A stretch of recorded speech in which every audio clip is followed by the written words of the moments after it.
No te estamos escuchando. Creo que tienes el micrófono apagado. Sí, muchas gracias por la presentación. Somos 188 personas al momento. Gracias por asistir. Parece que hay un gran interés con respecto a este tema de las métricas alternativas y pues vamos a hablar un poquito acerca de en qué consisten esas métricas, en general sobre las métricas y cómo las obtenemos nosotros desde las plataformas del Sevier a partir de PlumX y dónde está integrado PlumX en las soluciones del Sevier. Mi nombre es Carlos Esteves, como decía Melita, mi correo electrónico, y vamos a dar inicio entonces a esta sesión. Recuerden ir anotando sus preguntas para que al final podamos responderlas. Bueno, la idea es conocer qué son, cuáles son, cómo se calculan las métricas alternativas que se encuentran en Scopus, en Digital Commons y sus posibles usos. Y vamos a hablar un poquito de las métricas sobre las métricas alternativas. Las métricas alternativas son el concepto de medir ampliamente la influencia del trabajo académico. Parten de ese principio, digamos, de ese principio. Y complementan los recuentos tradicionales de citas de artículos. Recuerden ustedes que la forma tradicional de medir el impacto o lo que se ha llamado el impacto de la ciencia es a través de citaciones. ¿Por qué digo tradicional? Porque antes de que el mundo fuera digital, estoy hablando de antes de 1996, que consideramos que el mundo empieza la era digital, y por supuesto antes del 2000, en donde ya empieza lo que llamamos la web 2.0 o la web de ida y vuelta, poder escribir y leer en Internet. Las citaciones eran la única forma de poder hacer un rastreo de cómo se estaba consumiendo el conocimiento que se generaba a partir de publicaciones científicas y ese conocimiento quién lo estaba adoptando para nueva generación de conocimiento. Eso es lo que se ha llamado el impacto de la investigación.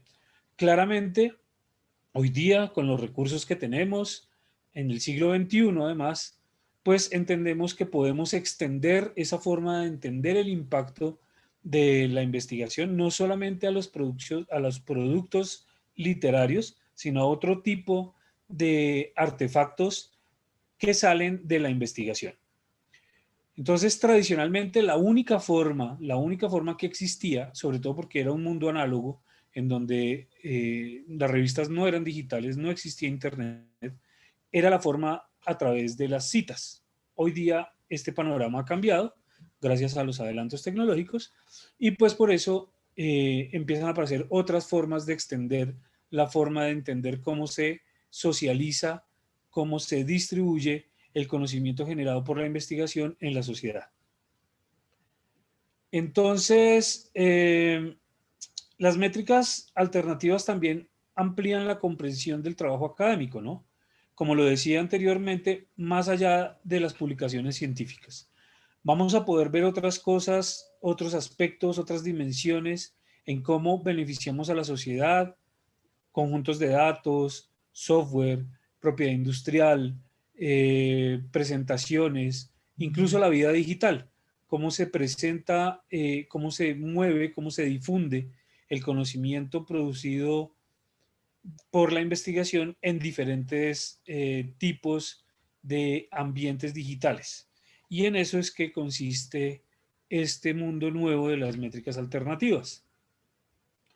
Pero antes de hablar de ello, quisiera eh, hacer una claridad sobre dos conceptos. Uno es medir, ese es un concepto, y el otro es evaluar. En investigación parece que los confundimos y terminamos haciendo un revuelto de métricas con evaluación, pero hay que hacer claridad en que son dos cosas diferentes. Esto parecería obvio si estamos hablando, por ejemplo, de la medición de la talla de la barriga. Eh, Muchos de ustedes conocerán este tipo de metros. Es el metro tradicional de costura, de costurera. En mi casa, mi mamá y mi abuela y mis tías todas tenían un metro de estos que son como de un plástico flexible. Entonces uno tiene que saber cómo medir porque si no puedes tirarlo y deformar la medida. Pero todos entendemos el concepto de medida, ¿no? Y es comparar algo con el patrón de medida, con el patrón con el cual estoy haciendo esa medición. Y eso creo que es claro para todos. Ahora, el proceso de evaluación es otra cosa diferente. El proceso de evaluación, por ejemplo, si estamos hablando de un entorno médico, de un entorno clínico, la condición de obesidad de una persona es una evaluación que tiene que realizar una persona con experiencia, un médico. Entonces, si yo les pregunto si ustedes pueden medir esa obesidad de una persona, evaluar esa condición de obesidad de una persona solamente utilizando el peso, es decir, yo peso a una persona y digo, ah, sí, tú eres obeso, ¿eso se puede hacer? ¿Está bien hacerlo? Y la mayoría seguramente me dirá que no, que solamente con el peso no se puede hacer, no es suficiente. Bueno, y si yo les pregunto si solamente midiendo una persona, sabiendo su altura, yo sé si esa persona es obesa, pues ahí sí todos me van a decir que no, que con la altura, ¿cómo voy a saber yo si una persona es obesa o no? Está bien. Y si lo hacemos solo con la grasa corporal, con lo que llaman algunos amigos mías nutricionistas el pellizcómetro, si lo hago solo con la grasa corporal, esto podría servir como única medida de la condición de obesidad. Y algunos pensarán que sí, pero la respuesta es no. Solo con la grasa corporal no se puede hacer esto. ¿Por qué? Porque la obesidad es una condición compleja y requiere de un proceso de evaluación, que como es una condición médica clínica, se llama diagnóstico esa evaluación.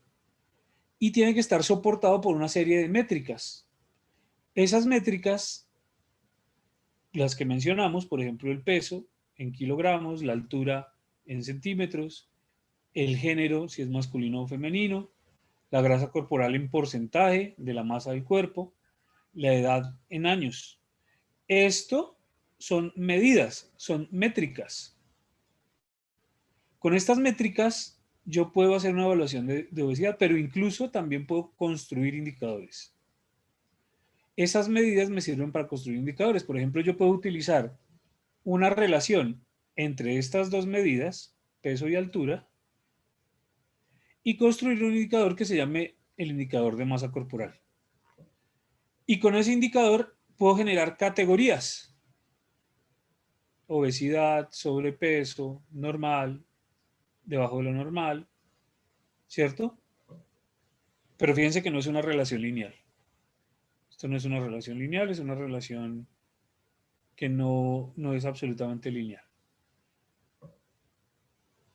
Sin embargo, si vemos la definición de la Organización Mundial de la Salud, eh, hay una definición que dice que cuando el índice de masa corporal es de 30 kilogramos por metro cuadrado, se puede considerar una persona obesa, pero hay que tener en cuenta también, por ejemplo, el perímetro abdominal en hombres y en mujeres, y para hombres y mujeres va a ser diferente. Entonces, fíjense ustedes, como otra variable que no teníamos en cuenta, que era la circunferencia de la cintura, también tiene un valor importante y el género, si es hombre o mujer, y por supuesto la edad también es importante. Entonces, finalmente lo que quiero decirles es que los procesos de evaluación, lo que quiero que se quede de estos slides, es que los procesos de evaluación utilizan métricas para generar un concepto, para generar un diagnóstico, para generar una evaluación. Y dependiendo de las métricas que yo utilice, esa evaluación va a tener unas características diferentes así yo utilizo otro conjunto de métricas. Es decir, las métricas son nuestras herramientas con las cuales medimos, evaluamos la investigación. Entonces, estas métricas bibliométricas o cienciométricas son la herramienta con la cual nosotros evaluamos los procesos de evaluación. Y las herramientas, como cualquier herramienta, no son ni buenas ni malas en sí mismas. El uso se lo damos a las personas. Entonces yo puedo utilizar un cuchillo para cocinar, puedo utilizarlo para hacer artesanía o puedo utilizarlo para el mal. La bondad o la maldad no está en el cuchillo, está en la mano. Y esto es muy importante porque los procesos de evaluación son la forma en la que utilizamos las herramientas. Las métricas, bibliocienciométricas, son nuestras herramientas para evaluar nuestros temas de investigación. Y como toda herramienta, hay que conocerlas, hay que aprenderlas, hay que saber cómo se usan, hay que saber cuáles son sus limitaciones y hay que construir capacidades, es decir, que más personas, más instituciones utilicen de forma correcta y apropiada estas métricas. Por eso esta charla el día de hoy, porque es una forma en la cual nosotros vamos generando capacidades, vamos generando conciencia, vamos dando a conocer las métricas que existen, para que ustedes, los que así lo deseen, puedan ir adentrándose en este mundo de las métricas de investigación e incluso de la evaluación de la investigación. Ahora bien, ¿para qué evaluamos? ¿Para qué evaluamos? Evaluar, perdón que se montó esto, es estimar, apreciar, calcular el valor de algo. Esa es la definición de la Real Academia de la Lengua Española. Entonces nosotros podemos evaluar para generar un criterio acerca de algo, basados en evidencia. También lo puedo hacer para analizar un experimento o situación específico, ¿cierto? Para medir el desempeño de procesos estratégicos, de metas, de objetivos.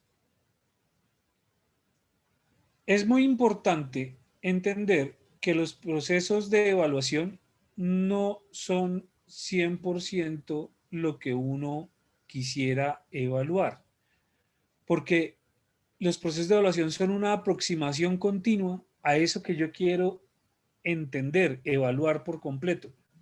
Seguramente debe haber y siempre habrá mejores formas de lograr el entendimiento de la realidad. Sin embargo, tenemos que utilizar algunos instrumentos para poder llegar a la mejor aproximación posible en un proceso de evaluación. Los procesos de evaluación también sirven para mejora continua. Entonces, yo evalúo para saber cómo estoy en un momento dado y ver cómo puedo ir mejorando paulatinamente en el tiempo como persona o como institución, como conjunto de personas, utilizando una batería de métricas que me permita entender esa realidad.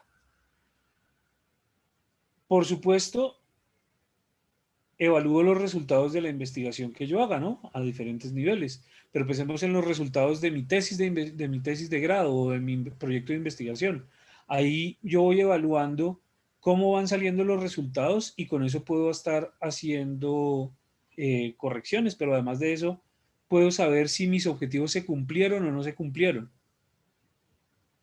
Y esto nos lleva a la retroalimentación. Si esto es un proceso continuo de medición, pues entonces esa medición, esa evaluación, ese proceso de evaluación, esas métricas, me van a retroalimentar y yo voy a poder, en caso de que las circunstancias lo permitan, aplicar correctivos para seguir obteniendo lo que yo estaba esperando o mejorar en lo que necesite. Y finalmente, procesos de promoción, retención o vinculación de personas a diferentes organismos, ¿no? Entonces hay procesos de evaluación de desempeño personal que también utilizan métricas, por supuesto tienen que utilizar métricas para poderse llevar a cabo. Entonces vemos que el universo de la evaluación es bastante grande, son muchos tipos de evaluación, no podemos hablar de la evaluación como un solo concepto, sino hay que contextualizarlo, para qué estoy evaluando, qué es lo que quiero evaluar y sobre eso utilizar las métricas apropiadas. Elsevier tiene un sistema de métricas que se llama PlumX. PlumX es un sistema independiente de métricas que se representa, bueno, esta es la figura de PlumX, y esta figura, este icono es lo que llamamos el plum print. La impresión de un plum. Plum es de pluma, la impresión de plum. Y tiene, como ustedes se dan cuenta, 1, 2, 3, 4 y 5 apéndices o extremidades o colores, y cada uno de ellos representa una cosa diferente, al igual que el tamaño. Fíjense que en este plum print los tamaños son distintos. Voy a devolverme para que ustedes vean aquí como el verde era más grande, acá también, pero es más grande, pero es más pequeño el naranja, etc. ¿Qué es PlumX? Es una empresa de métricas alternativas y normales de Elsevier que mide la influencia de la investigación científica tanto por métricas tradicionales como métricas alternativas. Y la métrica PlumX está incorporada en diferentes plataformas del Elsevier. Entonces PlumX está presente en Science Direct, PlumX está presente en Scopus, está presente en Scival, en Pure, en Mendeley y en Digital Commons. También está presente en otros productos, en otras plataformas que no son del Elsevier. Por ejemplo, se puede incluir en DSpace o en OJS. DSpace, para los que no lo conocen, es un repositorio similar a Digital Commons, y OJS es un manejador de editorial también similar a Digital Commons. Bien, entonces podemos ver que el significado de este plum print es que cada color hace parte de una dimensión. Entonces, verde, uso, captura, etcétera. Ya lo vamos a ver más en detalle. ¿Qué nos da PlumX? Son 5 categorías de métricas en esta visualización que se llama plum print. Entonces, el cian el color cian son capturas, en general la dimensión es de capturas, y allí que vamos a ver bookmarks, favoritos, referencias a sitios de manejadores de referencias, guardar en manejadores de referencias. La dimensión amarilla son menciones. Entonces son menciones en blogs científicos, en sitios de noticias científicas, en noticias generales, en comentarios, en revisiones, en Wikipedia. Entonces cualquier referencia que haya en Wikipedia, un artículo nuestro, un capítulo de un libro, va a quedar allí capturada por la dimensión de menciones. También está la dimensión verde, que es la dimensión de uso, que son los clics, las vistas, las descargas, cada vez que se corre un video o cada vez que se corre un audio. Ese son el tipo de, digamos, de métricas que se colectan en esta dimensión.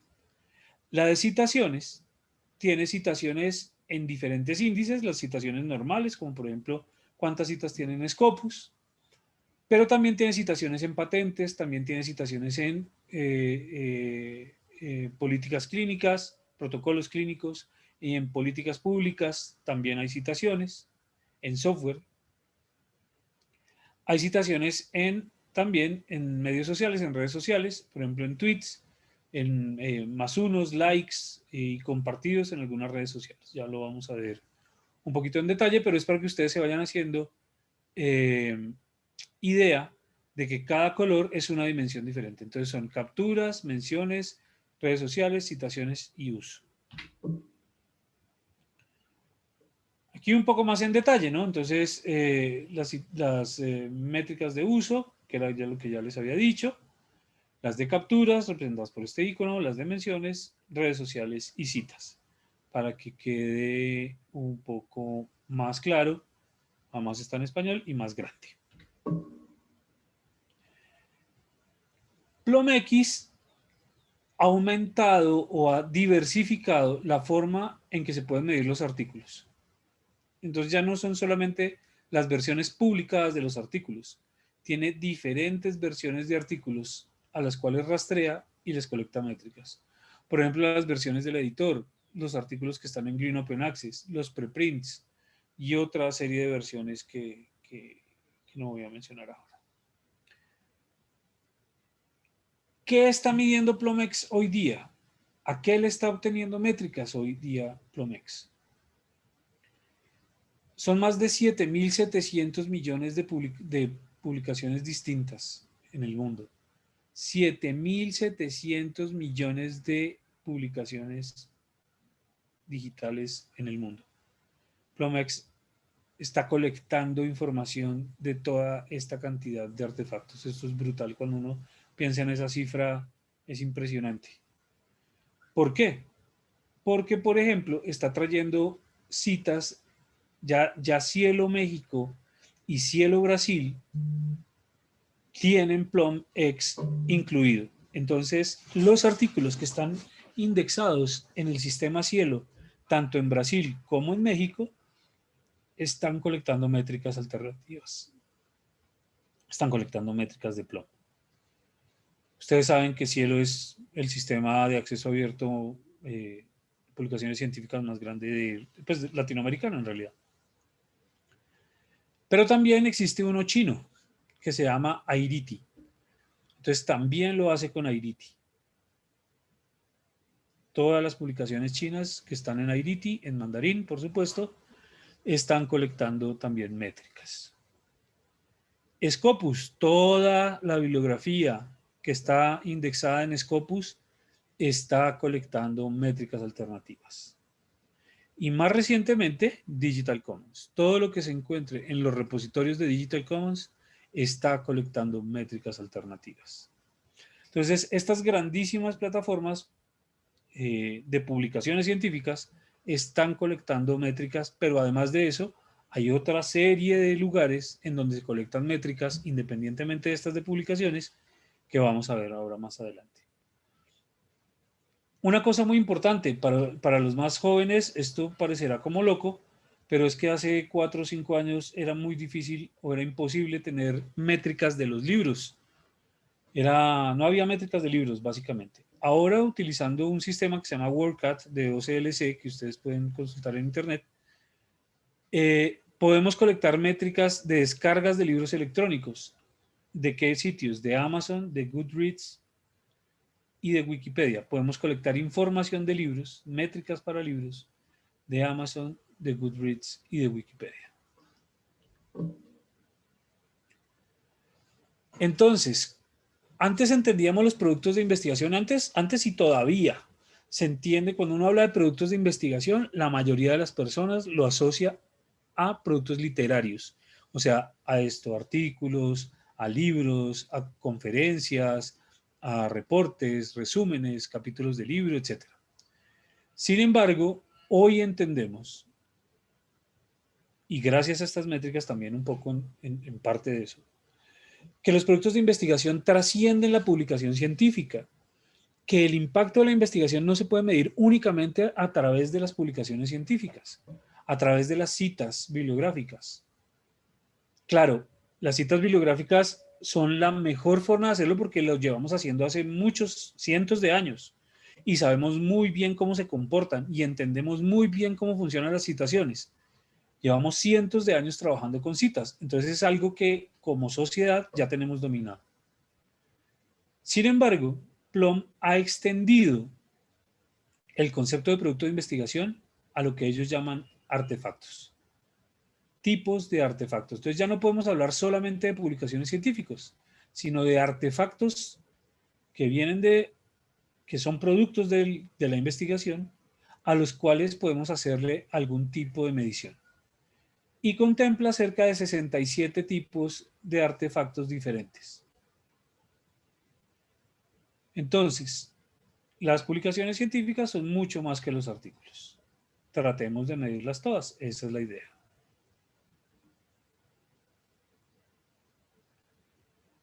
Aquí les pongo una lista de algunos de los artefactos y en naranja lo que les estoy mostrando son los que a mí me parecen interesantísimos que antes era muy difícil de colectar métricas. Por ejemplo, para los músicos, partituras, métricas de sus partituras o métricas de sus cursos en línea. Información técnica, manuales, guías, las tesis, tener métricas de quién está leyendo, compartiendo las tesis, artes visuales, videos, páginas web, por ejemplo. Tenemos otras cosas como archivos de audio, libros que ya lo había mencionado, ensayos clínicos, software, código, casos. Para los economistas los casos son bien importantes, para los médicos también, o la gente de la salud. Conjuntos de datos. Miren diseños y planos arquitectónicos, podría colectar métricas, exhibiciones, eventos, para aquellas personas que están en el área de las industrias creativas, de la creación, no en el área de la ciencia, sino en el área del arte, por ejemplo. Es muy interesante poder empezar a colectar estas métricas. Documentos gubernamentales, financiamiento ganado, objetos de aprendizaje, presentaciones en vivo, mapas, sílabus, propuestas de investigación, etcétera, etcétera. Pósters, bueno, preprints, ustedes ahí pueden ver lo demás. Estos son interesantísimos y son algunas de las cosas que podemos colectar con Plum. Y entonces ustedes se preguntarán, bueno, pero entonces, ¿cuáles son esas métricas? Y vamos a ver todas las métricas que captura Plum categoría por categoría. Recuerden que cada categoría está representada por un icono, por un símbolo. En este caso vamos en las métricas verdes, que son las métricas de uso, y vamos a ver qué métricas se usan. Este icono representa que es un artefacto que puede estar en Internet. Bien. Entonces, las vistas de resúmenes. Y esta es la cantidad de resúmenes que un artefacto ha sido visto. Y en dónde miden cuánta gente ha visto ese resumen. En Airity, libros, y en Airity revistas,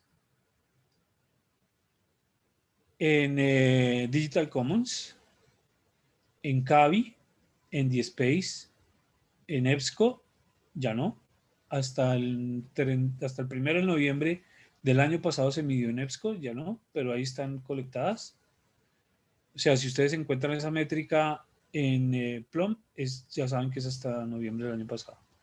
En otra plataforma que se llama ePrints, en otra que se llama Repec, en Cielo, que no está aquí, porque así está Cielito, Cielo, y en SSRN, que es de preprints, una plataforma de preprints.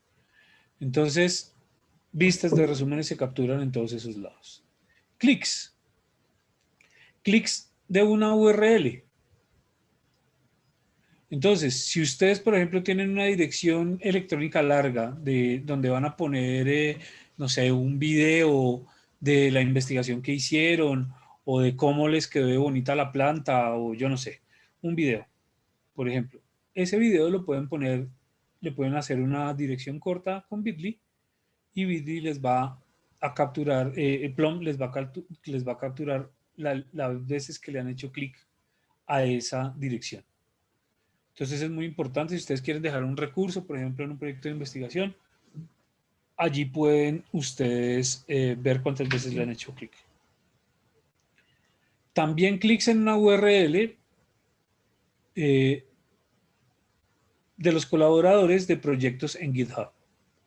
¿Y qué es GitHub? Para aquellos que están en el área de computación, pues saben, bueno, no, esto en realidad ya no es para el área de computación. Empezó como código para la gente de computación, pero en realidad hoy mucha gente utiliza GitHub como un repositorio para poner sus scripts y sus códigos. Ustedes saben que la programación se volvió o se está convirtiendo en una lengua franca y prácticamente en todas las áreas disciplinarias, así como uno tiene que aprender a leer y escribir, va a tener que aprender a programar. Hay varios mangas que hablan de ese universo paralelo. Entonces, clics en una URL en GitHub. Pero también podemos medir las descargas. ¿Cuántas veces se ha descargado un artefacto? Y esas descargas las voy a poder medir en IDT, tanto libros como revistas, en Digital Commons, en DSpace, en ePrints, en Figshare, que es un repositorio, en GitHub, que es el repositorio que ya les comenté, CSRN, que son preprints, en Pure, que es un sistema de gestión de investigación que algunas universidades tienen de la región, en REPEC, que tiene que ver con economía, en SlideShare, si ustedes tienen la presentación, sus presentaciones las ponen en SlideShare, pues ahí ustedes van a saber cuánta gente las descargó, en Dryad y en EBSCO lo mismo hasta noviembre del año pasado. ¿Cuántas veces han visto el texto completo? ¿Cuántas veces han visto el texto completo de un artículo, de un texto que yo publiqué? Pues entonces aquí lo mismo. En IDT, libros, por ejemplo, en Kavi, en PLOS, cuando ustedes publican en ese sistema editorial, en Cielo, en OJS, se pueden medir esas vistas de texto completo. En Scopus no, porque Scopus no tiene texto completo. Holdings. ¿Qué tantas, en qué librerías, digamos, han capturado ese artefacto llamado libro? Y entonces esto lo hace WordCat. Lo hacemos a través de WordCat. WordCat es una plataforma que hace esa colecta y uno puede, a través de interfaces de cómputo, consultar eso que ha capturado WordCat. Entonces Plum consulta WordCat para ver quién ha capturado estos libros y en dónde los ha capturado. Bueno, hay unos sistemas de información, como por ejemplo, bueno, EBSCO, que es un descubridor de información. Y ese descubridor captura o tiene concentrada un montón de bibliografía. No lo tiene EBSCO, sino EBSCO es como un directorio y yo de allí salto a la fuente original. Esto se hacía con EBSCO específicamente, pero no voy a entrar en detalle porque fue hasta noviembre del 2020. ¿Qué tanto se reproduce algo? Los plays. ¿Qué tanto se reprodujo un video o un audio que se ha corrido? Fíjense que aquí los iconos todos han sido para artefactos. Este es para enlaces.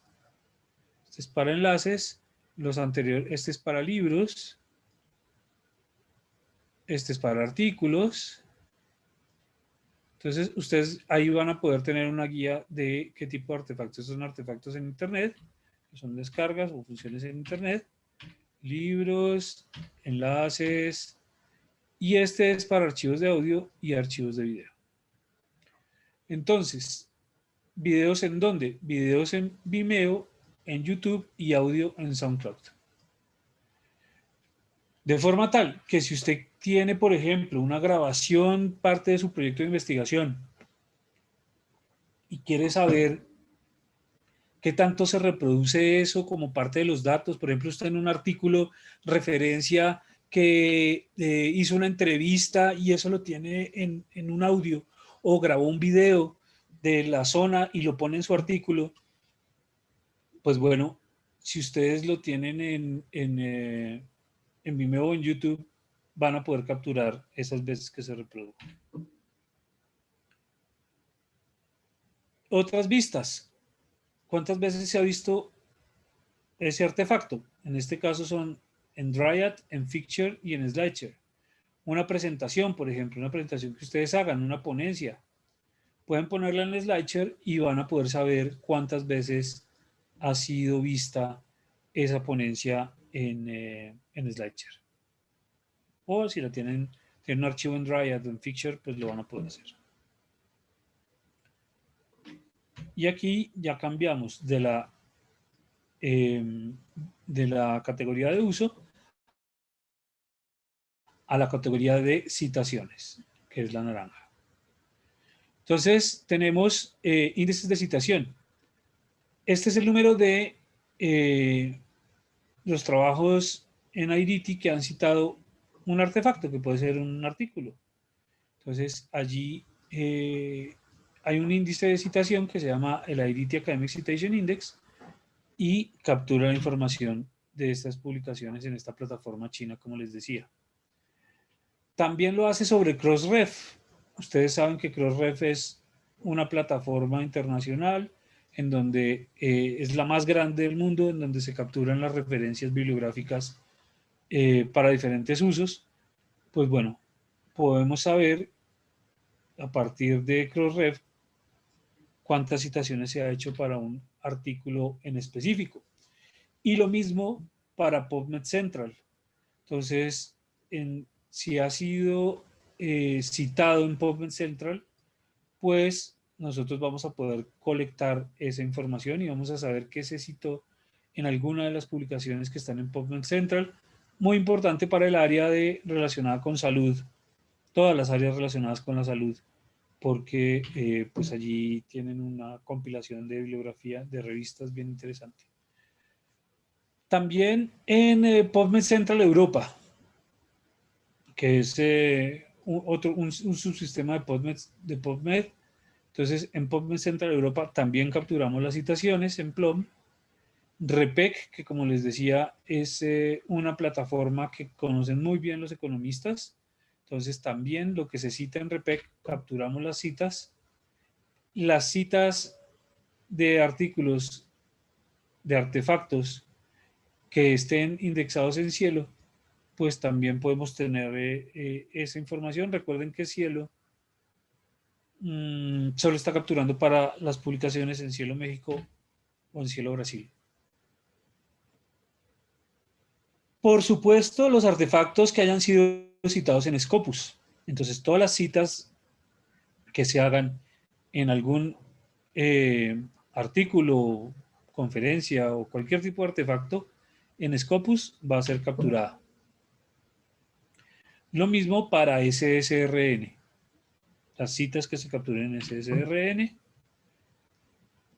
Las citas que se capturen en CSD, CSCD, que es el índice chino de citación. Todas esas citas, si ustedes lo citaron en China, ahí quedará consignado. Y tenemos las citas en patentes desde la oficina de la Unión Europea. No, perdón, desde la oficina de patentes de los Estados Unidos. Las citas en patentes de la oficina de los Estados Unidos. Y las citas en familias de patentes es un concepto técnico que no voy a entrar en detalle, para las siguientes oficinas: la de la Organización Mundial de la Propiedad Intelectual, la de la Oficina de Patentes Europea, esta es la de Estados Unidos, la japonesa, y la otra es la de el Reino Unido.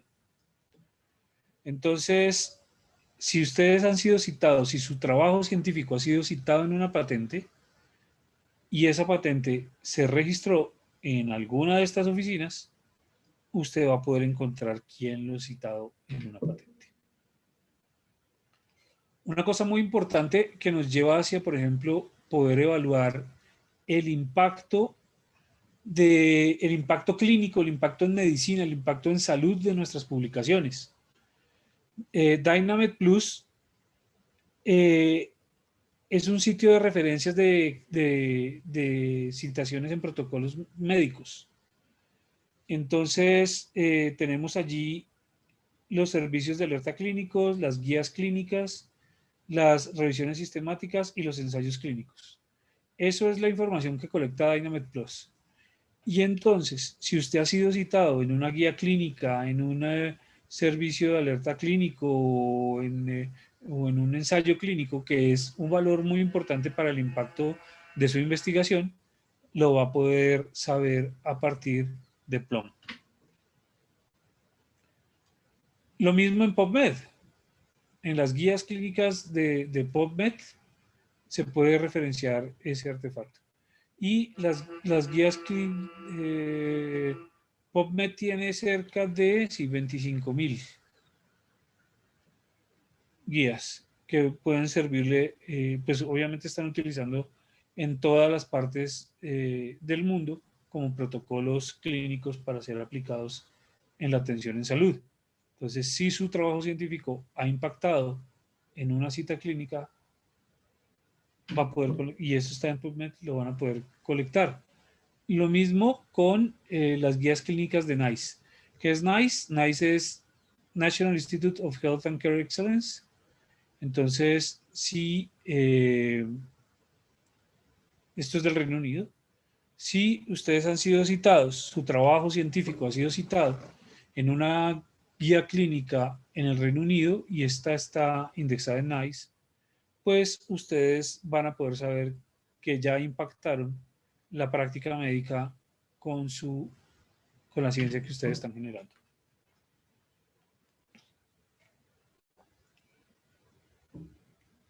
Hay citaciones en políticas públicas. Esas fuentes de las políticas públicas que se están documentando son unas fuentes, es una lista de recursos que está curada por Plum, por el equipo de Plum, y a esa lista uno puede saber quién lo citó. Entonces, hay cosas tan diversas como white papers o trabajos, documentos de trabajo, monografías, panfletos, artículos, libros, capítulos de libros, reportes, y busca cosas que tengan policy, guidelines, recomendaciones o guidance u otras cosas. Y así se localiza en políticas públicas quién lo ha citado. Y cambiamos a la tercera dimensión, que son capturas. Entonces, si usted le han hecho un bookmark en Delicious, el que no conozca Delicious como plataforma de ¿cómo se llama esto en español? Marking, de marcaje digital para para los, para los históricos, no son los actuales, es decir, para la historia de las marcas de Delicious, pues allí lo van a poder capturar. Entonces, si alguien incluyó su artículo en un bookmark en Delicious porque le pareció interesante, ahí lo va a colectar. Pero también vamos a hacer medidos si alguien lo marcó como favorito, cuántas veces ha sido marcado como favorito en plataformas de SlideShare, SoundCloud o YouTube. Entonces fíjense que para estas plataformas ya tenemos varias métricas. ¿Cuántos seguidores tiene usted o un artefacto que usted haya generado en GitHub? Entonces, esto le mide usted también qué tan grande, digamos, es su red de seguidores en GitHub. Que esto es bien importante si usted está tratando de mostrar algo del impacto, por ejemplo, del código o de los scripts que generó para un trabajo en específico y que alguien los está reutilizando, por ejemplo. Los forks en GitHub. GitHub es un repositorio de código y usted puede hacer excisiones o divisiones. Entonces, si usted generó una pieza de software, un código, un protocolo, lo que sea, usted lo deja depositado en GitHub y después vengo yo y digo, oiga, esto me sirve, pero le tengo que hacer unas modificaciones. Entonces, ¿qué tengo que hacer? Un fork. Entonces, yo genero mi propia pieza variada de esta, pero alguien más hizo otro cambio. Entonces, hace otro fork. Y por eso se van creando estas dimensiones de uso en específico de forks del código, que es bueno capturarlo. por lo que les decía del impacto.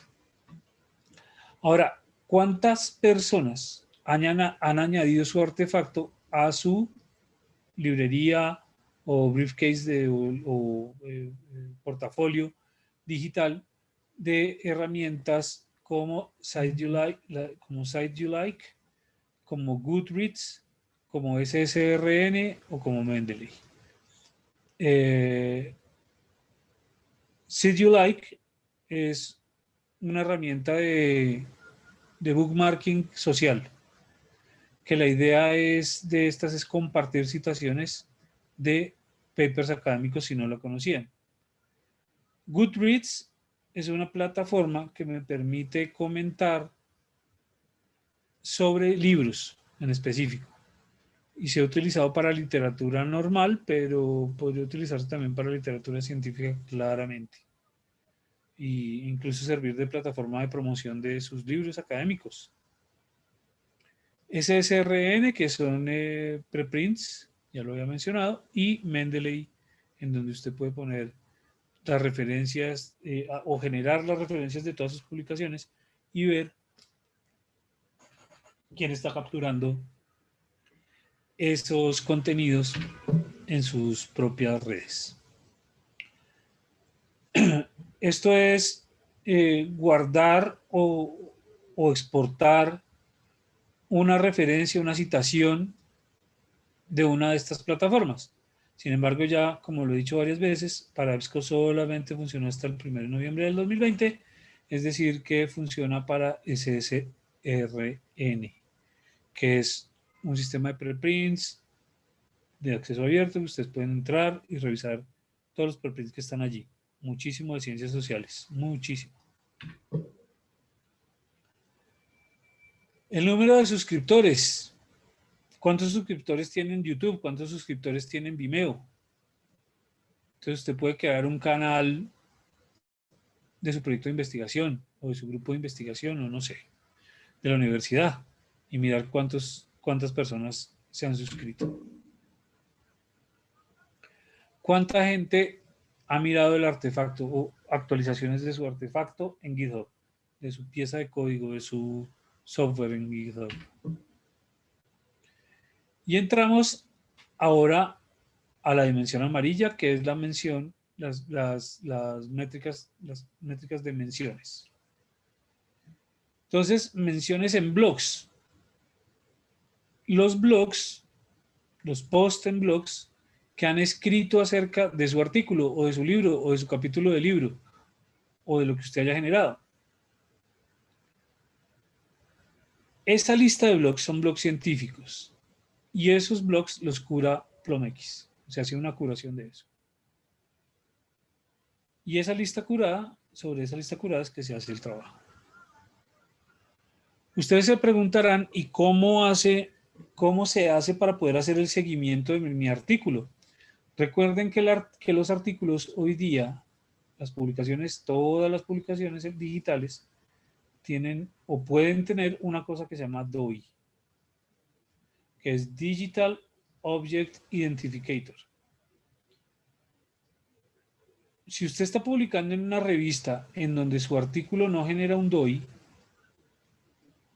va a ser muchísimo más difícil poder colectar las métricas, por no decir que imposible.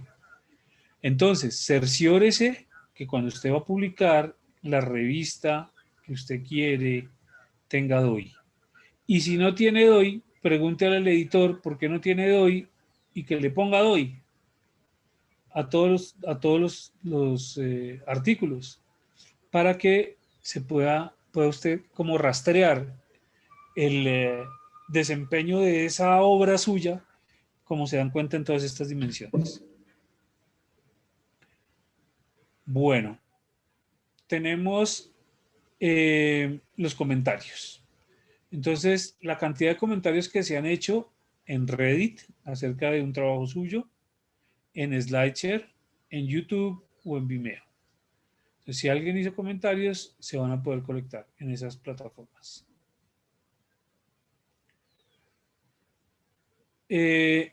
Vimeo tiene una característica, tiene una funcionalidad que se llama los foros de discusión y la cantidad de temas de foros en donde un video haya sido mencionado. Estos hits son una forma de medición interna de los de GitHub, pero también lo mide en el repositorio de código, mide esos hits, gists, en realidad, que son como una especie de likes ahí del código.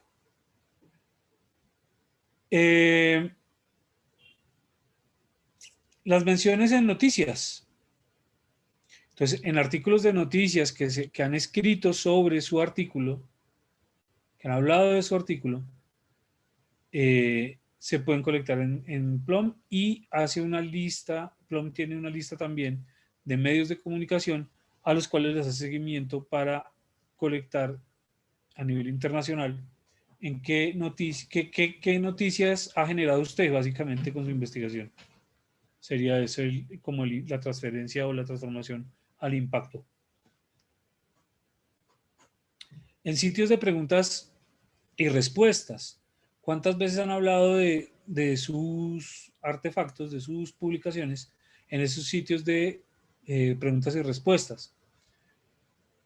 Por ejemplo, en Stack Exchange, que tiene Stack Overflow, que tiene Super User y que tiene Ask Ubuntu. Entonces, si alguna de sus publicaciones ha sido mencionada en estos sitios, también lo va a poder saber. Y, por supuesto, en Wikipedia.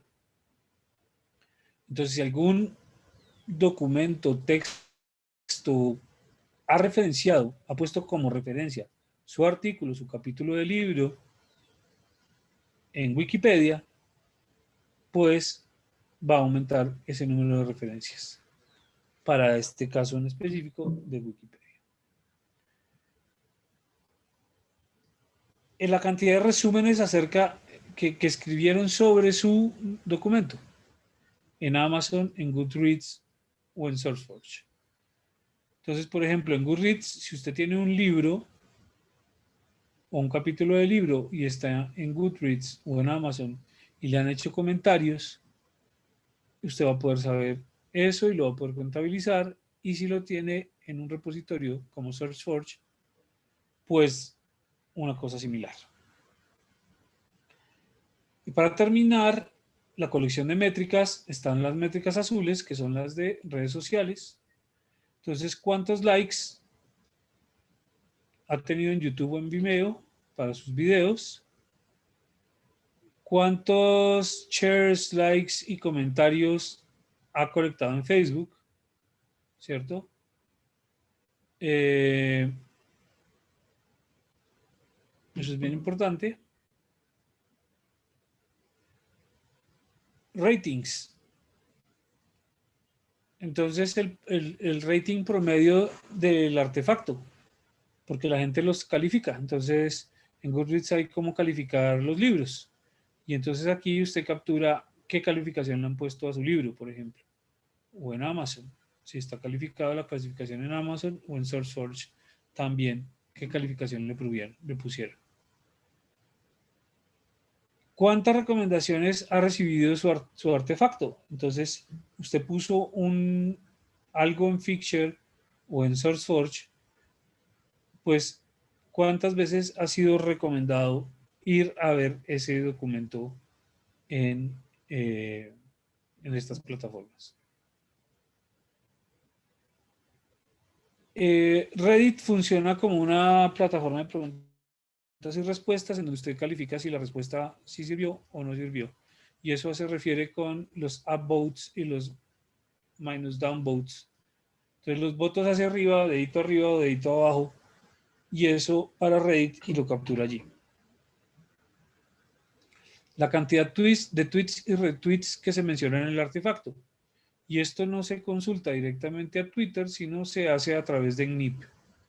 NIP es un agregador, es una agregadora de APIs que captura de redes sociales una gran cantidad de información. Ustedes saben que en Twitter los tweets son, no son eternos, tienen tiempo de vencimiento, tienen fecha de vencimiento y después de un tiempo desaparecen.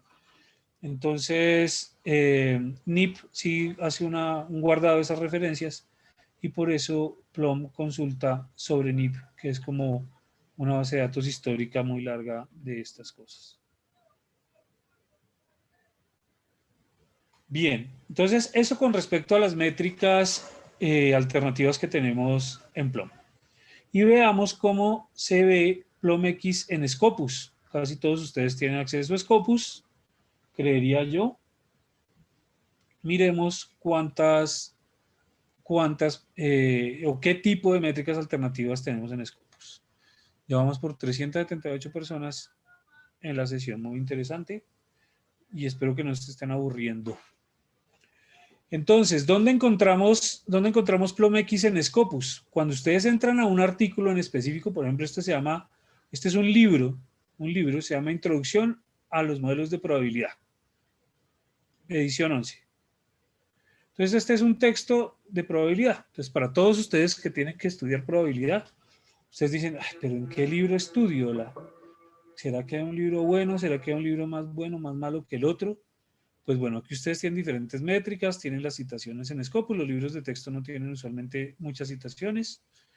Tienen el impacto, esto quiere decir que ese libro ha superado el 18% de la visibilidad esperada para este tipo de documentos, pero tienen las métricas de Plum. Aquí tienen las citaciones, les voy a contar cuáles son, pero aquí tienen las métricas de Plum.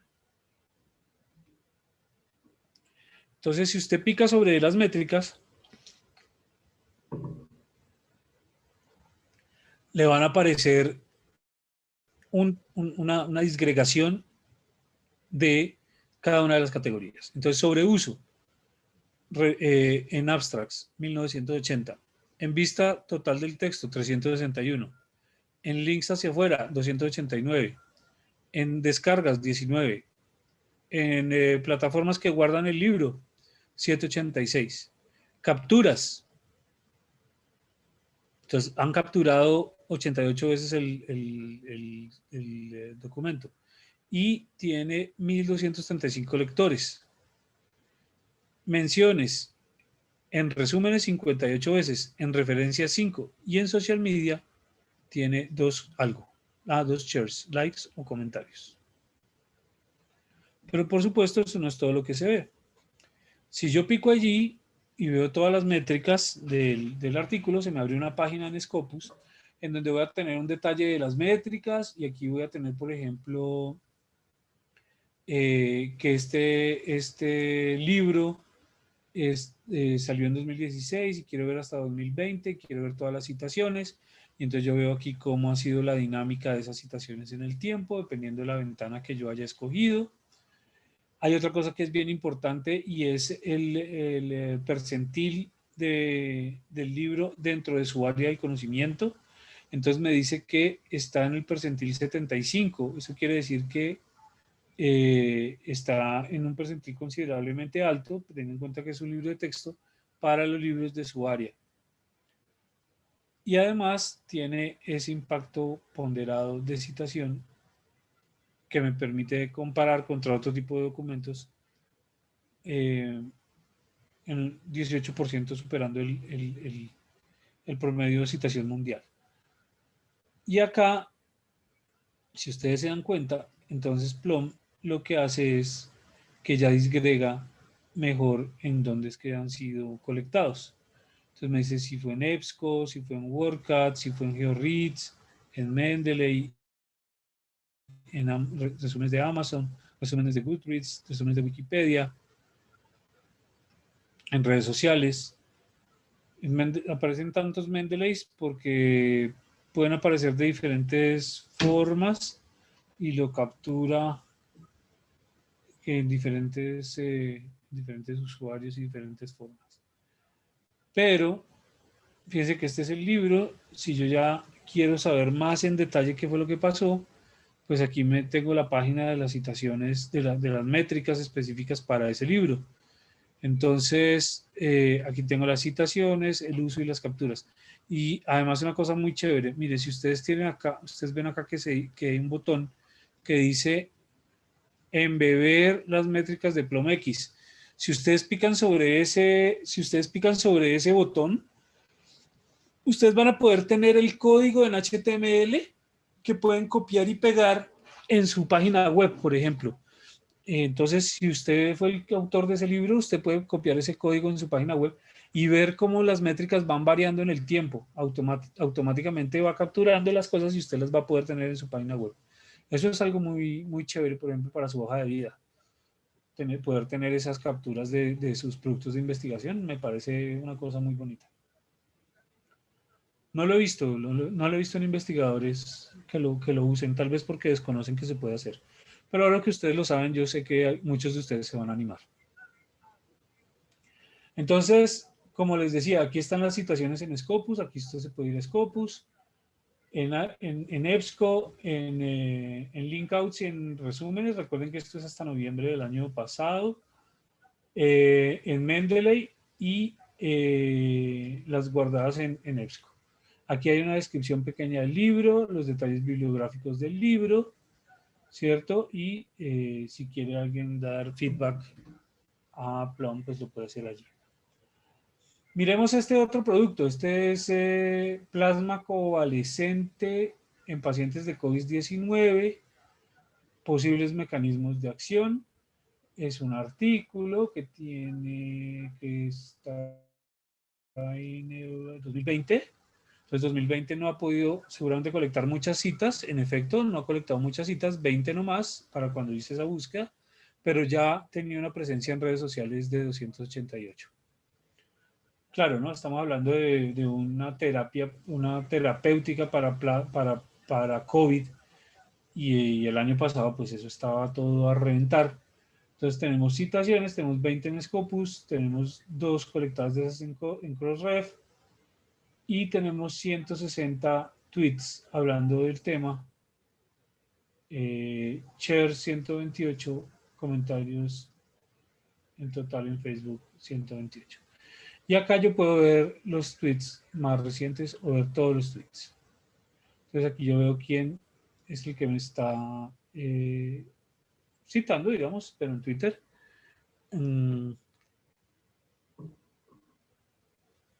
Y eso me permite hacer un seguimiento de cómo está funcionando mi publicación científica. Lo mismo, la revisión del artículo, los detalles bibliográficos. Esto era lo que yo les mencionaba. Este es el widget de los artefactos. Entonces, fíjense que lo que yo les mencionaba, si yo pico aquí sobre Embed PlumX Metrics, pues lo que me va a sacar es esta página. Y entonces aquí me muestra cuál es el DOI, me muestra cuál es el Plum actual, el Plum print actual, que es una imagen que genera PlumX. Y aquí está cómo obtener el código para embeber su widget en su página web. Chévere. Bien.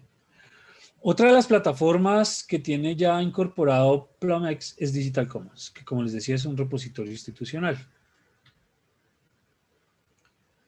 Entonces, una de las premisas es que los repositorios modernos se convierten en un instrumento para aumentar la visibilidad en realidad y el impacto como consecuencia de la producción suya o institucional.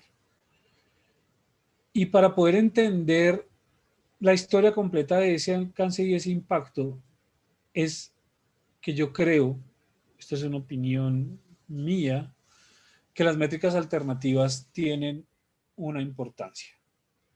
Porque las citaciones tienen un proceso mucho más largo porque tienen que pasar por una revisión por pares. O sea que usted para poder tener una cita, alguien tiene que encontrar su artículo, tiene que leerlo, tiene que servirle y tiene que quedar en el artículo que esa persona escriba, que se va a tomar un tiempo y se va a tomar un tiempo en publicarlo. Entonces, tener una cita es una cosa compleja, es una cosa larga y compleja. Y usted necesita saber si el artículo se está entendiendo, se está difundiendo, si no para hacerle promoción, para que la gente lo vea, para que no quede guardado en un anaquel, como dicen muchas personas, para que tenga un impacto real o el impacto que usted esperaría, y para eso las métricas alternativas pues tienen algún tipo de posibilidad de hacer ese rastreo. Entonces, Plum se integró a los tableros de Digital Commons y nos da esa visión adicional, sobre todo porque en mi repositorio yo puedo tener cosas que estén indexadas o no en Scopus, en Google, en Web of Science, en Cielo. Yo puedo tener otras cosas, como qué, como la presentación, las diapositivas de mi presentación que hice en el Congreso el año pasado y las puse en SlideShare y las referencio en el repositorio, o pongo directamente la presentación en el repositorio, siempre y cuando sea Digital Commons. Y entonces aquí hay algunos casos, ¿no?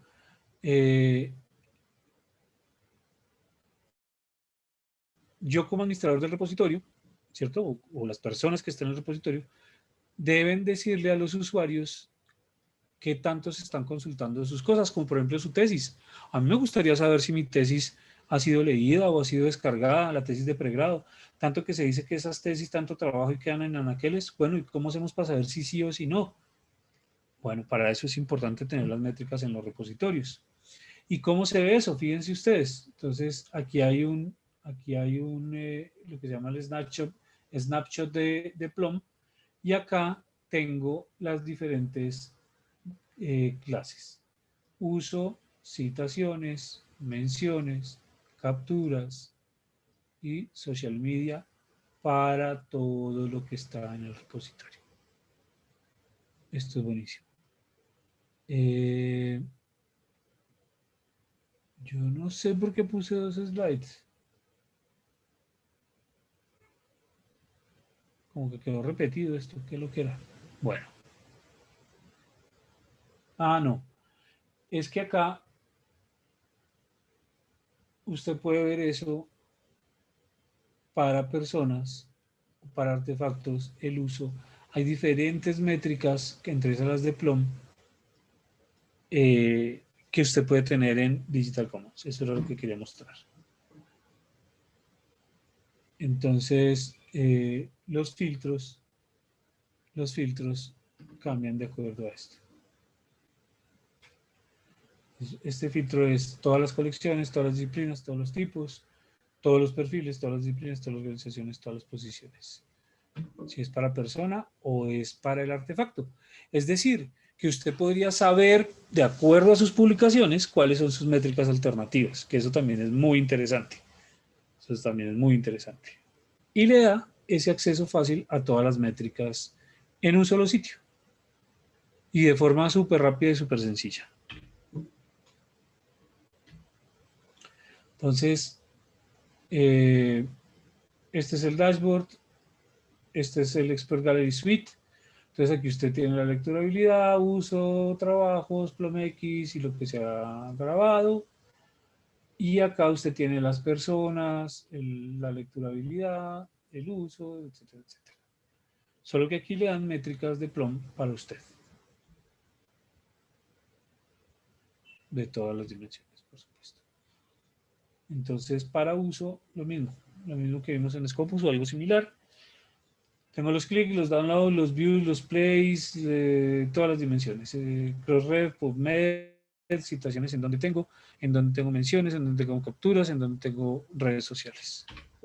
Eso claramente puede usted indicarle aspectos interesantes sobre su difusión de la información.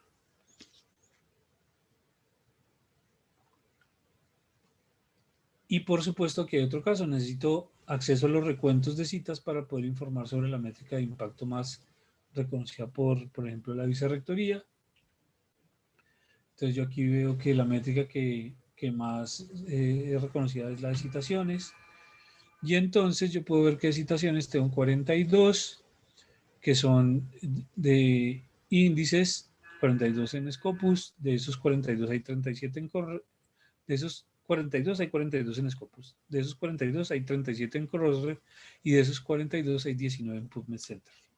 Y podría ver, pues, eso en mayor detalle. o necesito clasificar el contenido de la colección según una métrica de impacto para poder informar qué documentos están recibiendo mayor atención. Recuerden que aquí no necesariamente tiene que estar el documento indexado en Scopus o estar indexado en Web of Science o en algún tipo de estas plataformas. Con que esté en el repositorio basta y sobra. Entonces yo quiero saber qué tanto se está haciendo eso. Entonces yo puedo irme a ver acá las diferentes métricas y hacer filtros y ordenar, ¿cierto? Entonces yo puedo ordenar por uso, por citaciones, por menciones, por capturas, por social media, y dependiendo de lo que necesite, pues pido la información.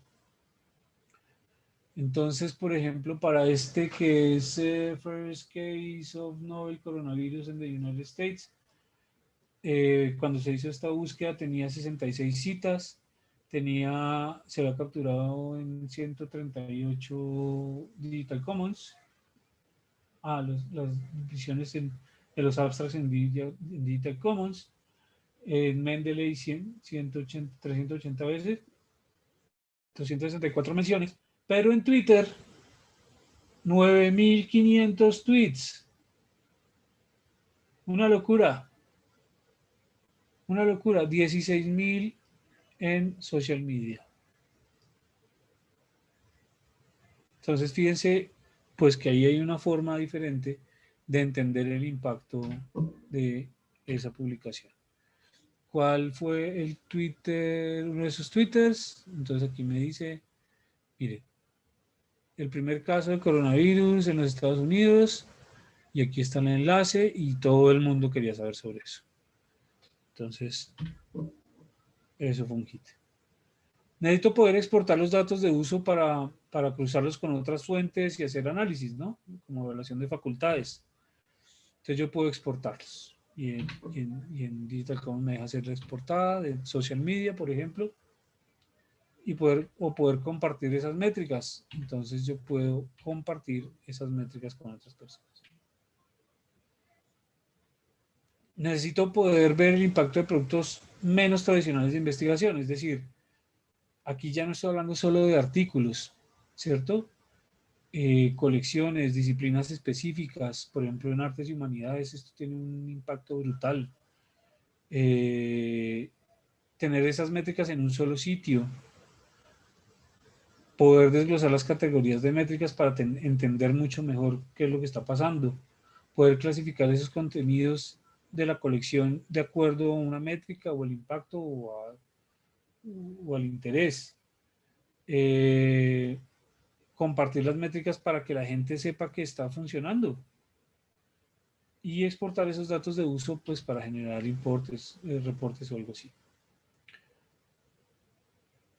Ayudar a las facultades e investigadores con posibles colaboradores. Entonces necesito tener dividido las métricas de impacto para poder darle a los autores de mis artículos o de mis investigaciones la información fácilmente, ¿no? Un acceso fácil a las métricas, como ya habíamos dicho. Poder clasificar el contenido de autores de acuerdo a las métricas. Desglosar categorías de métricas para entenderlas mejor. Profundizar en las métricas de impacto de artículos, pues para poder entender otras cosas, otras dimensiones. Poder ayudar al autor a compartir métricas de los proyectos de colaboración con sus colaboradores y demostrarle a sus colaboradores que hacer negocios con usted está bien, que nuestros artículos están colectando información. Entonces miremos unos ejemplos. Esto es como el impacto, miremos como el impacto en la ciencia. Entonces, en citaciones de políticas públicas. Este artículo, que son tendencias en la masa corporal en 200 países del 75 al 2014, que se analizaron 1.698 personas, creo, no, 19.2 millones. Se tomaron 1.668 parámetros de medición.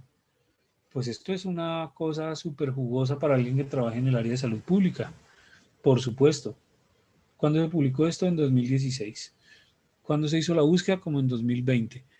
Tenía 1.795 citaciones, 99 de uso, 11.000 capturas, 1.400 cosas en social media.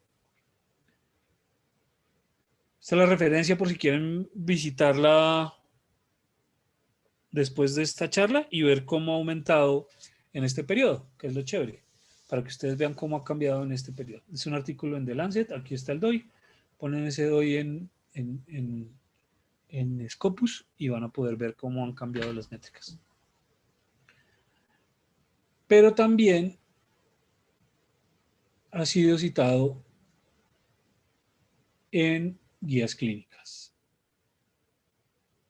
Eso es muy importante. O sea, ha impactado en 2 dimensiones.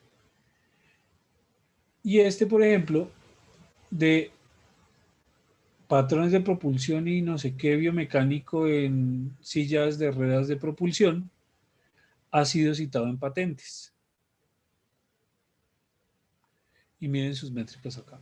Entonces, ustedes van a poder revisar en qué patentes y cuáles patentes ha sido citado. Entonces, ¿cómo utilizo esto? ¿Cómo utilizo estas métricas alternativas? ¿Para qué las puedo utilizar? Hemos hablado un poquito de eso, pero vamos a tratar de ser puntuales.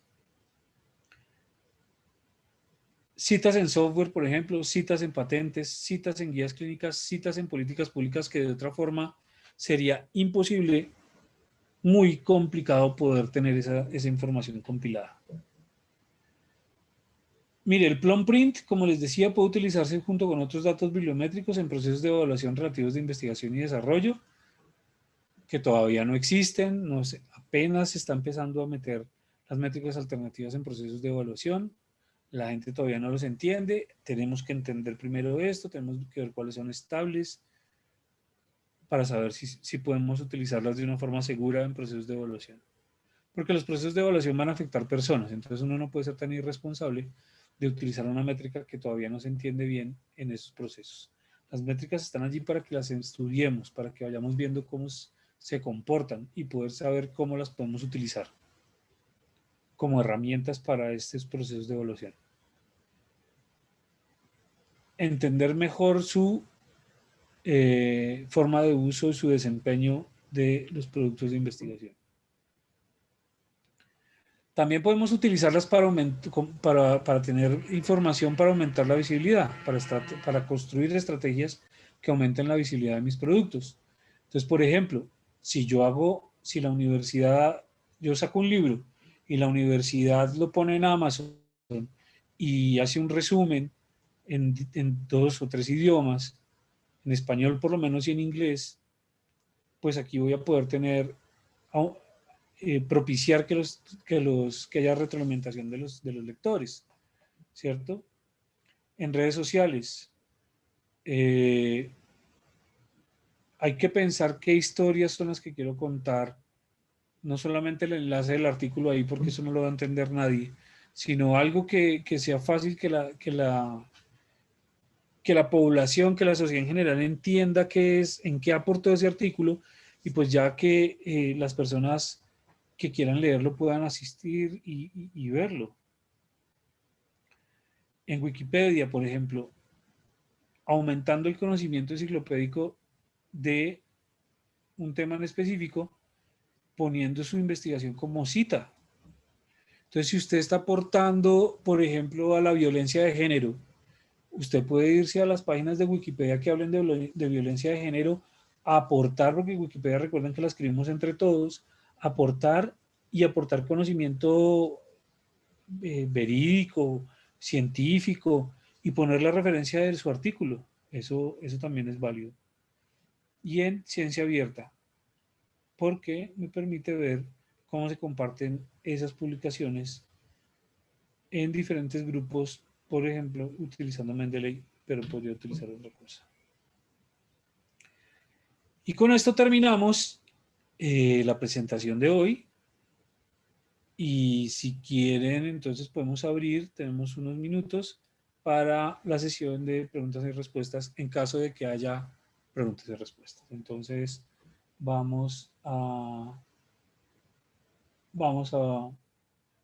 tener esa posibilidad.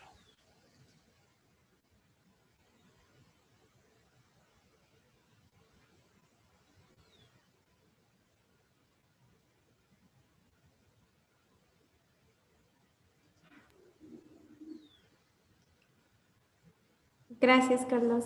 Sí, en este momento tenemos algunas preguntas y comentarios en el chat de Questions and Answers. Perfecto, vamos a verlos entonces. Creo que algunos incluso ya se respondieron. Bueno, entonces, señores, esta es la parte más interesante. Juan, normalmente solo vemos reflejada la métrica de las citas en el índice H. No, Juan. La métrica de citas se ve reflejada en otras métricas. ¿Cómo se ve reflejado el impacto de todas estas otras medidas en el perfil de investigador? Esa es una muy buena pregunta, Juan. ¿Cómo piensa usted medir su impacto? ¿Cómo lo va a poner en su perfil de investigador?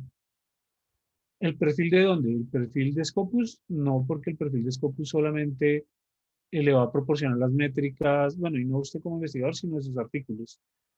Pero, ¿qué otro perfil tiene usted? ¿Tiene una página web en su institución? ¿Tiene un perfil en LinkedIn? Una cosa son las citaciones y otra cosa es el impacto de la investigación. No son necesariamente lo mismo. Las citas no contemplan la totalidad de lo que es el impacto de la investigación. Eso es algo que tiene que quedar muy claro. Espero haber respondido la pregunta de Juan. Y las citas no solamente se ven reflejadas en el índice H, también se ven reflejadas, por ejemplo, en el promedio de citaciones, las publicaciones, la cantidad de publicaciones que usted tiene en las revistas de promedios de percentiles de citaciones más altos, en métricas como por ejemplo el FWCI, que es el promedio de citación ponderado, también ve reflejadas las citas. Entonces, las citas, todas las métricas tradicionales, bibliométricas, están reflejando citaciones. Eso es muy importante, no solamente el índice H. Bien. Desde Perú, William nos dice que muchas gracias. Bueno, agradecimiento. Lucía, tengo una publicación pero no tiene DOI. ¿Me sirve para entrar en las métricas? ¿Podrían ser considerados para ser citados? Claro, la citación no tiene nada que ver con el DOI. La citación no tiene nada que ver con el DOI. El DOI tiene que ver con la facilidad de poder rastrear dónde lo citaron. Pero por supuesto que usted lo pueden citar sin DOI. Eso no tiene nada que ver con la cita. Tiene que ver con el rastreo automático por robots. Si no, el proceso va a ser más tortuoso, pero eso no quiere decir que no la puedan citar. Lucía.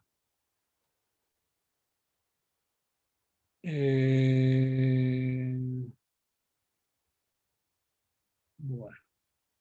William, cualquier cosa, ahí está mi dirección electrónica si alguien quiere escribirme directamente. Raúl.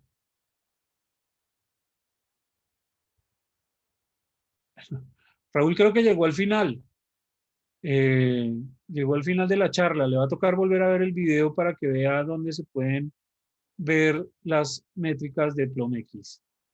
Recuerden, están en casi todas las plataformas del Sevier y en otras que no son del Sevier. Le tocó revisar el video, Raúl. Verónica, el concepto artefacto abarca una gran cantidad, tipología de productos de un autor. Ahora ya no será importante mencionar la tipología, solo decir, este artefacto ha sido citado, se ha retuitado o fue compartido en Mendeley, etc. No entiendo el contexto, Verónica. Eh, no sé por qué la importancia de mencionar la tipología. Puede ser importante o no, dependiendo de para qué lo esté utilizando, la verdad.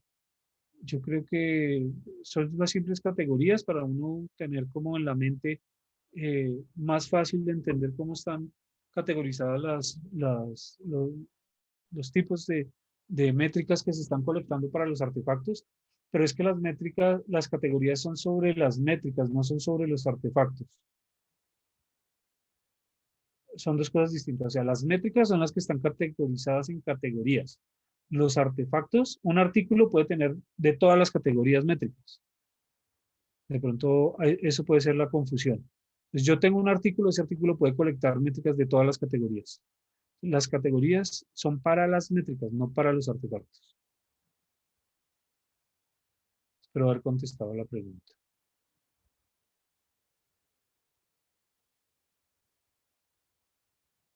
Miguel Ángel me pregunta, ¿pueden dar el DOI de la métrica anterior?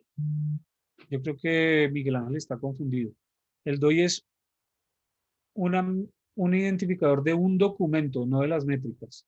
O sea, el DOI se le aplica a los artículos, a los capítulos del libro, a, la, a los, a los documentos digitales. DOI quiere decir Digital Object Identificator.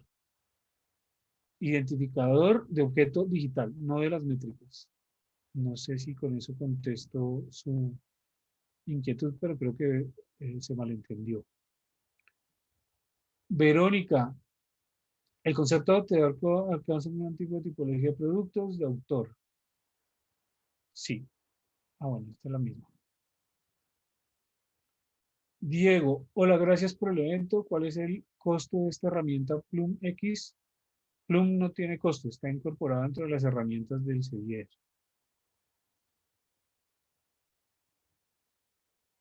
Álvaro Osorio, ¿es verdad que la herramienta Plum X solo funciona hasta diciembre de este año? Falso. Plum X está funcionando permanentemente en todas las plataformas y cada vez en más formas, en más plataformas. Cada vez está más integrado en todos los productos del CDR.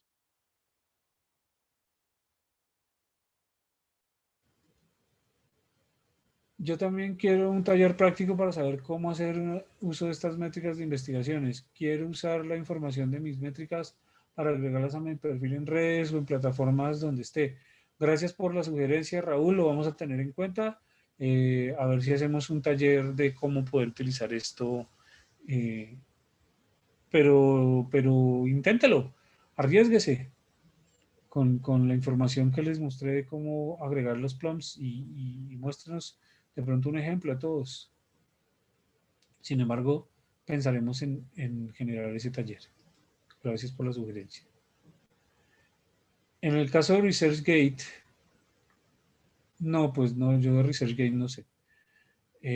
Lucía, le toca hablar con alguien de ResearchGate, la verdad, pues ResearchGate no es del Sevier, o sea que no tengo ni idea cómo hacen ellos para medir métricas y el impacto. Lo siento mucho. Qué bueno estuvo la sesión, desearía ver esta sección para poder seguir el aprendizaje. Perfecto, Juan, gracias. Saludos cordiales, muy buena información. Esto me servirá para ciencias ambientales y análisis de sistemas de información geográfica. No sé si Jessica es una afirmación o es una pregunta. Si es una pregunta, sí, claro. Usted va a poder tener en un repositorio sus planos cartográficos o sus bases de datos o sus shapes. Los puede tener en un repositorio de estos que les mencioné, por ejemplo, Mendeley Data. Y allí va a poder colectar métricas de sus mapas, por ejemplo. Lo podría hacer, sí, señora. Le invito a que visite data.mendeley.com, que es Mendeley Data. Allí usted puede poner sus productos de investigación, sus análisis de sistemas de información geográfica, sus shapes, sus raster, sus vectoriales, o poner todo el proyecto. Usted le puede poner permisos de si eso queda libre para acceso de todo el mundo o le pone restricciones que tengan que comunicarse con usted, para que le compartan esos datos. Y le colecta métricas.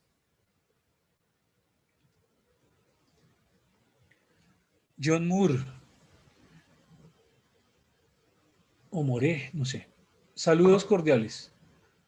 Para quienes iniciamos en investigación, ¿cómo podemos utilizar las métricas de PLOMX para nutrir la literatura de nuestra investigación? Bueno, eso es una buena pregunta. Yo creo que dependiendo de lo que usted esté buscando, Puede ser que haya alguna métrica que sea interesante para usted. Por ejemplo, si la están leyendo mucho o lo están tuiteando mucho, puede ser interesante para usted para darse cuenta si ese artículo está siendo leído por muchas personas o está siendo usado por muchas personas y de pronto eso le da guías sobre cómo hacer el uso. Podría ser una forma.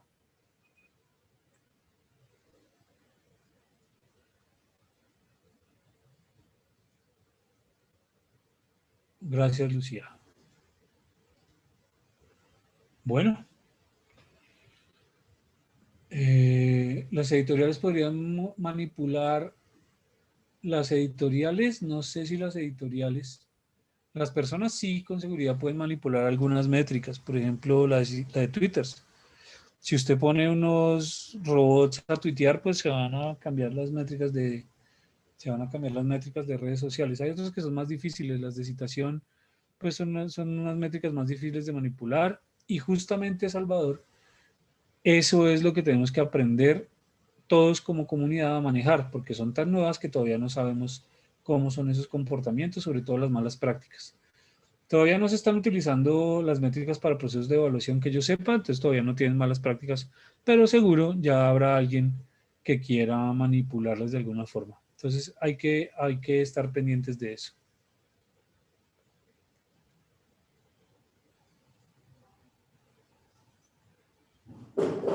Perfecto, muchas gracias, Carlos.